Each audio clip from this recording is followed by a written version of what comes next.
Roi et reine, trahison, exécution, bienvenue dans l'Angleterre du XVIe siècle. Aujourd'hui, on part à la découverte d'une des dynasties les plus fascinantes de l'histoire, les Tudors.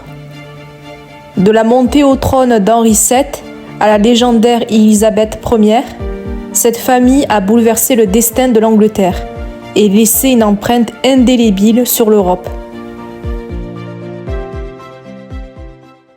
Tout commence avec Henri VII en 1485.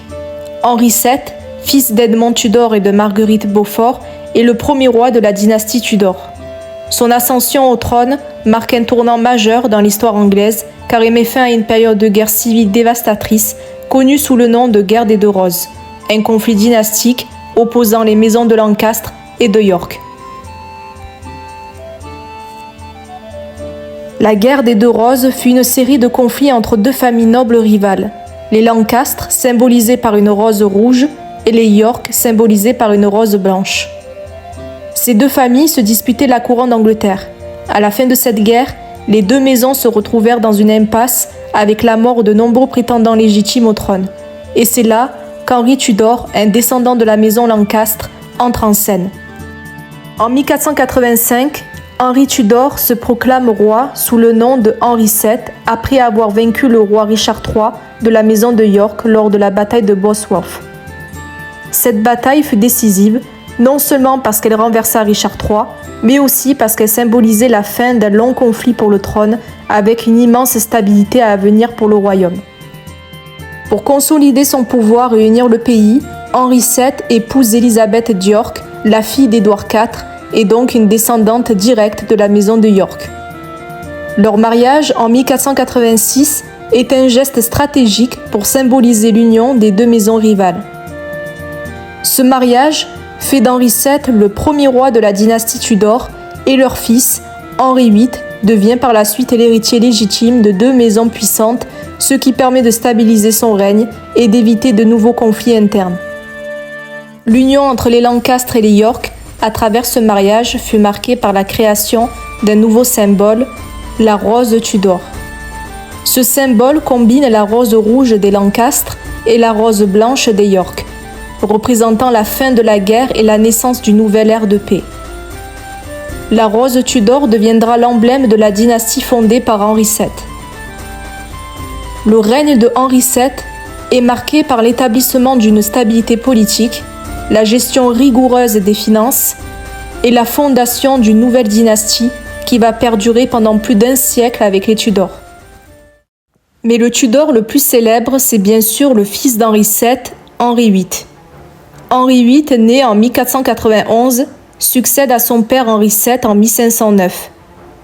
Dès son accession au trône, il est perçu comme un roi puissant et charismatique. Dans sa jeunesse, il est décrit comme un homme sportif, brillant et très apprécié de ses contemporains. Cependant, son obsession pour un héritier mâle est l'un des moteurs principaux de son règne. 6 femmes, 2 décapitées, 1 morte en couche. Henri VIII épouse Catherine d'Aragon, la veuve de son frère aîné Arthur, en 1509. Catherine lui donne une fille, Marie, mais aucun fils ne survit.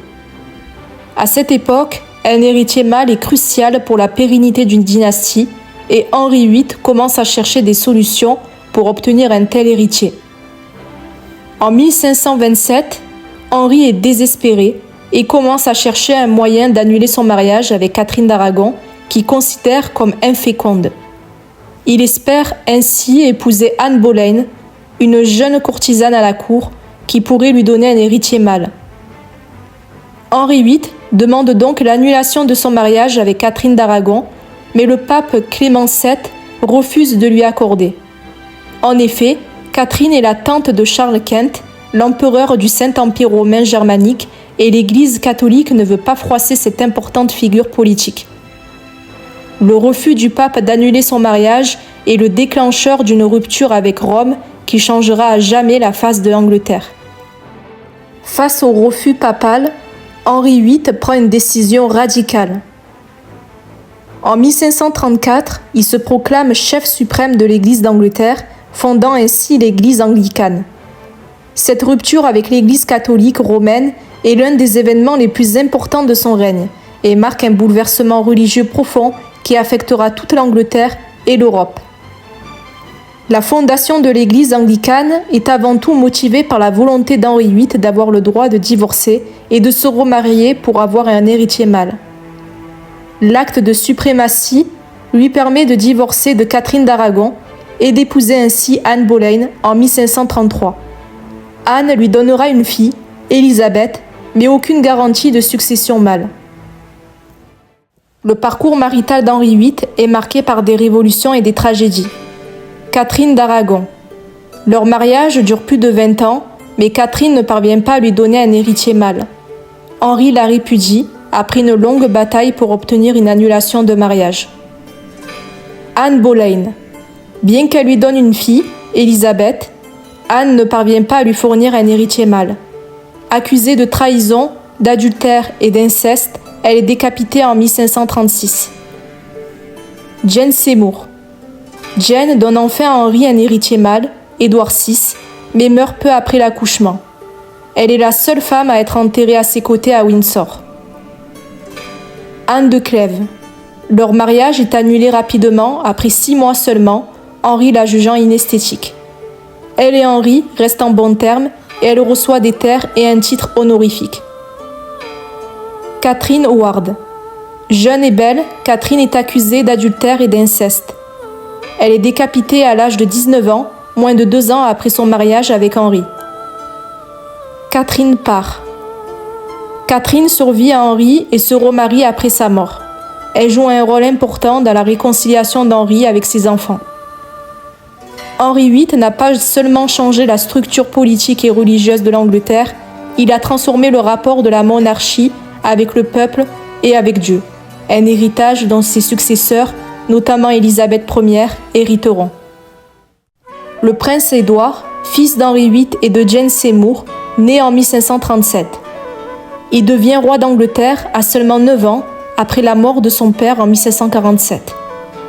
À un âge aussi jeune, le pouvoir effectif est détenu par un régent et un conseil privé. Durant la régence d'Édouard VI, le pays subit une transformation religieuse majeure. Le protestantisme se renforce en Angleterre et les réformes religieuses du père d'Édouard, Henri VIII, sont poussées encore plus loin sous la direction du conseil régent. Le plus influent de ses conseillers est le duc de Somerset, son oncle, qui joue un rôle clé dans la mise en place des réformes protestantes. Cependant, le jeune roi Édouard VI est gravement malade durant toute la durée de son règne. Il souffre de la tuberculose ou d'une maladie pulmonaire et son état de santé se dégrade rapidement. Il meurt en 1553 à l'âge de 15 ans, après un règne de 6 ans seulement. Sa mort précipite une crise de succession car il meurt sans héritier direct. Avant sa mort, Édouard VI tente de désigner sa cousine Jane Grey, une protestante, comme héritière afin de préserver l'Angleterre dans la religion protestante. Cependant, la désignation de Jane Grey comme reine n'est pas acceptée par une grande partie du peuple et de la cour. Elle sera renversée après seulement 9 jours de règne. Après la mort d'Édouard VI, la succession revient à Marie Tudor, la fille aînée d'Henri VIII et de Catherine d'Aragon. Marie, contrairement à son frère Édouard, est une catholique fervente et elle souhaite restaurer la foi catholique en Angleterre, qu'elle considère comme étant la vraie foi.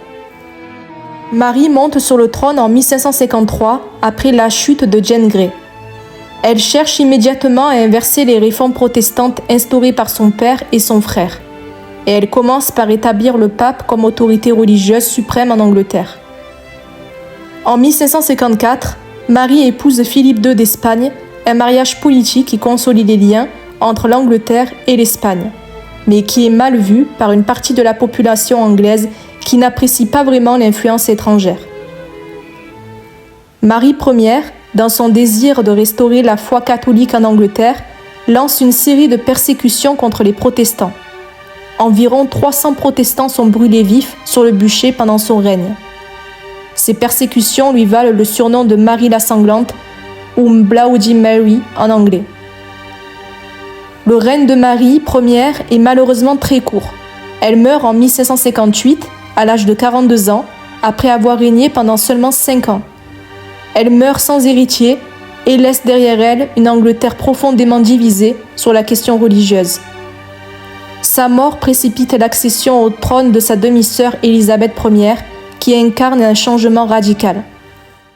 Élisabeth Ier naît en 1533 de l'union de Henri VIII et de Anne Boleyn. La naissance d'une fille plutôt qu'un héritier mâle déçoit son père. Anne Boleyn est exécutée en 1536 et Élisabeth est déclarée illégitime et écartée de la ligne de succession. Cependant, après la mort de sa demi-sœur Marie Ier en 1558, elle devient reine d'Angleterre. Élisabeth hérite d'un pays divisé, dévasté par les réformes religieuses, les persécutions et les querelles dynastiques. Son ascension est donc un moment de grande instabilité politique et religieuse. Elle va néanmoins réussir à transformer ce chaos en prospérité et stabilité. L'Angleterre se stabilise religieusement sous son règne avec l'Église anglicane comme force dominante. Élisabeth adopte une politique religieuse pragmatique, imposant le protestantisme tout en évitant de trop réprimer les catholiques, ce qui lui permet de réduire les tensions religieuses tout en consolidant l'influence de l'anglicanisme.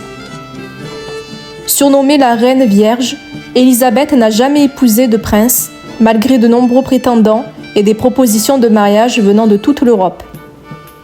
Elle choisit délibérément de rester célibataire, en grande partie pour préserver son pouvoir personnel et maintenir son indépendance en tant que souveraine. Élisabeth encourage les arts, c'est l'époque de Shakespeare et des grandes explorations. Elle encourage aussi le commerce maritime, renforçant la position de l'Angleterre comme une grande puissance coloniale en devenir. La Compagnie des Indes orientales est fondée sous son règne, marquant le début de l'Empire britannique. Le règne d'Élisabeth Ier, bien que brillant, se termine en 1603 lorsqu'elle meurt sans hériter. Son décès marque la fin de la dynastie Tudor qui a régné sur l'Angleterre pendant près de 120 ans. L'absence d'un héritier direct pousse la couronne vers une nouvelle maison, la maison Stuart, avec l'accession au trône de Jacques VI d'Écosse, le cousin d'Élisabeth, qui devient alors Jacques Ier d'Angleterre, inaugurant ainsi l'union des couronnes anglaise et écossaise. La mort d'Élisabeth et la fin de la dynastie Tudor marquent la fin d'une ère de stabilité religieuse, de prospérité culturelle et d'expansion coloniale.